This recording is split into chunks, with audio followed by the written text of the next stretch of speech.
নবীজি বলছেন, যে ব্যক্তি 5 রাতে ইবাদত করবে তার জন্য জান্নাত ওয়াজিব। 1 নম্বরে জিলহজ মাসের 8তম রাত, 2 নম্বরে 9ম রাত, 3 নম্বরে 10ম রাত। এই 3টা রাত যে ব্যক্তি ইবাদত করবে, আল্লাহ পাক রব্বুল আলামিন তার জন্য জান্নাত ওয়াজিব করে দিবেন। 4 নম্বর লাইলাতু ঈদুল ফিতরি, ঈদুল আজহার রাত। এই রাতগুলাতে মানুষ আনন্দে আত্মহারা হয়ে যায়। ঈদের রাতগুলাতে মানুষ নামাজই পড়ে না, অতিরিক্ত ইবাদত তো পরের কথা। এই কারণে নবীজি বলছেন 5টা রাত আছে, যে 5 রাতে ইবাদত করলে জান্নাত ওয়াজিব হয়ে যায়। জিলহজ মাসের 8তম রাত, 9তম রাত এবং 10ম রাত। পাশাপাশি 4 নম্বরে ঈদুল আজহার রাত, 5 নম্বরে জুমার রাত। জুমার রাতে যে ব্যক্তি না ঘুমিয়ে ইবাদত বন্দিগি করে কাটিয়ে দিবে, আল্লাহ পাক রব্বুল আলামিন তার জন্য জান্নাত ওয়াজিব করে দিবেন। এই হলো জুমার রাতের ফজিলত। আল্লাহ পাক রব্বুল আলামিন আমাদের সবাইকে জুমার রাতে যথাযথভাবে ইবাদত বন্দিগি করার তৌফিক দান করুন, সকলে বলি আমিন। লাইলাতুল জুমার বিশেষ কিছু ফজিলতের কথা হাদিসের মধ্যে আসছে। স্বাভাবিকভাবে যেহেতু এই মুসলমান, এই উম্মতের জন্য, উম্মতে মুহাম্মাদির জন্য সাপ্তাহিক ছুটির দিনের নাম কি? শুক্রবার অথবা ইয়াউমুল জুমআ। তাহলে ইহুদিদের জন্য ছিল শনিবার, খ্রিস্টানদের জন্য ছিল রবিবার, আমাদের জন্য শুক্রবার ইয়াউমুল জুমআ। যেহেতু আজকের দিন ছুটির দিন, সাধারণত ছুটির দিন ঘোষণা করা হয়, সেজন্য অনেকেই এই রাত্রিটাই দুনিয়াবি কাজকর্ম নিয়ে ব্যস্ত থাকে, রাত জাগে, সময় নষ্ট করে, ঘোরাফেরা করে। এই কারণে এই রাত্রটাকে ইসলাম ধর্মে বিশেষ একটা গুরুত্ব দেওয়া হয়েছে, যেন উম্মতে মুহাম্মাদি এই রাত্রে ছুটি পেয়ে দুনিয়াদারিতে ব্যস্ত না হয়ে যায়। 3টা হাদিস বলবো। 1 নম্বর, এই রাত্রটা এবং এই দিন, আল্লাহর নবী সবসময় এই রাত এবং দিনকে আলোকিত রাত এবং আলোকিত দিন বলতেন। রাত্রটাও আলোকিত রাত, দিনটাও আলোকিত দিন। হাদিসের মধ্যে আসছে, ক্বালা রাসূলুল্লাহি সাল্লাল্লাহু আলাইহি ওয়াসাল্লাম, ক্বালা রাসূলুল্লাহি সাল্লাল্লাহু আলাইহি ওয়াসাল্লাম, লাইলাতুল জুমআতি লাইলাতুন আগাররু ওয়া ইয়াউমুল জুমআতি ইয়াউমুন আজহারু। নবীজি সব সময় বলতেন, জুমার রাত হলো আলোকিত রাত, জুমার দিন হলো আলোকিত দিন। যেন মানুষ এই রাত এবং দিনটাকে গনিমত মনে করে। আল্লাহ পাক রব্বুল আলামিন এই রাত এবং দিনে বিশেষ কিছু নূর আসমান থেকে নাজিল করেন, যার কারণে এই রাত্রি এবং দিনটা বিশেষভাবে আলোকিত হয়ে যায়। মুসলমান ভাইরা রে আমার, জুমার রাতের ফজিলতের ব্যাপারে 2 নম্বর হাদিস।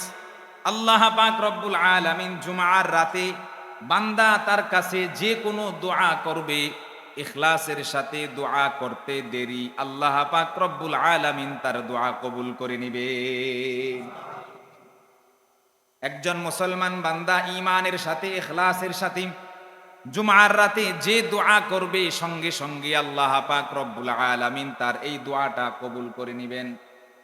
হাদিসের মধ্যে মায়ার নবী বলেন, খামসু লায়ালিন লা তুরাদ্দু ফীহিন্নাদ দাওয়া।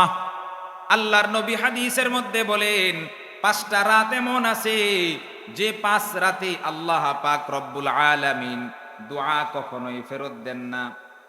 বিশেষ 5টা রাত আছে যে রাতগুলাতে আপনি আল্লাহর কাছে ইখলাসের সাথে, ইয়াকিনের সাথে যে দোয়া করবেন, রব্বুল আলামিন আপনার এই দোয়াটা কবুল করে নিবেন।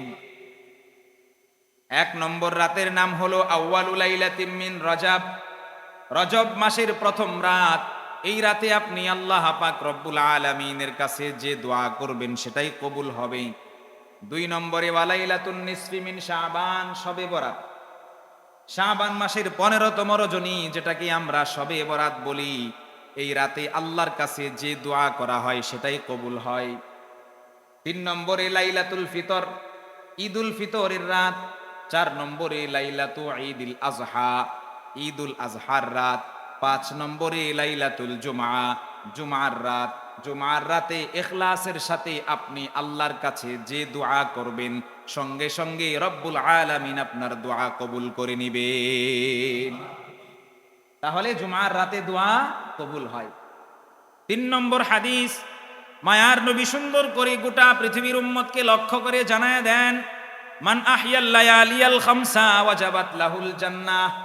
ইসলাম ধর্মে 5টা রাত আছে, যে 5 রাতে কোনো মুসলমান বান্দা অলসতা না করে গোটা রাত ইবাদত বন্দেগীতে লিপ্ত থাকবে, সারা রাত জাগ্রত থেকে ইবাদত বন্দেগী করবে, ইবাদত বন্দেগী করে ফজরের নামাজ পড়ার সঙ্গে সঙ্গে আল্লাহ পাক রব্বুল আলামিন তার জন্য জান্নাত ওয়াজিব করে দিবে। 5টা রাত আছে, যে 5 রাতে ইবাদত করলে জান্নাত ওয়াজিব হয়। 1 নম্বর রাতের নাম হলো লাইলাতুত তারউইয়া। আল্লাহ পাক রব্বুল আলামিন এই উম্মতে মুহাম্মাদীকে অনেকগুলো নিয়ামত দিয়েছেন, তার মধ্যে অন্যতম একটা নিয়ামত হলো আরাফার নিয়ামত, হজের নিয়ামত। হজ পালন করা হয় জিলহজ মাসেই। জিলহজ মাসের 8, 9 এবং 10 এই 3টা রাত আল্লাহ পাক রব্বুল আলামিনের কাছে গুরুত্বপূর্ণ। নবীজি বলছেন, যে ব্যক্তি 5 রাতে ইবাদত করবে তার জন্য জান্নাত ওয়াজিব। 1 নম্বরে জিলহজ মাসের 8তম রাত, 2 নম্বরে 9ম রাত, 3 নম্বরে 10ম রাত। এই 3টা রাত যে ব্যক্তি ইবাদত করবে আল্লাহ পাক রব্বুল আলামিন তার জন্য জান্নাত ওয়াজিব করে দিবেন। 4 নম্বর লাইলাতু ঈদুল ফিতরি, ঈদুল আজহার রাত। এই রাতগুলাতে মানুষ আনন্দে আত্মহারা হয়ে যায়। ঈদের রাতগুলাতে মানুষ নামাজই পড়ে না, অতিরিক্ত ইবাদত তো পরের কথা। এই কারণে নবীজি বলছেন 5টা রাত আছে, যে 5 রাতে ইবাদত করলে জান্নাত ওয়াজিব হয়ে যায়।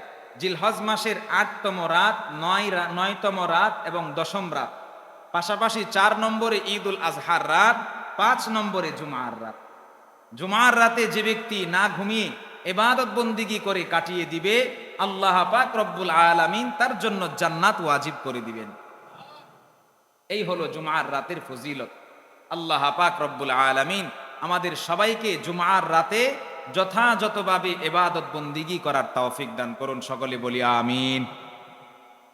5 নম্বর পয়েন্ট, জুমার দিনের গুরুত্ব এবং মর্যাদা। যেহেতু এই দিনে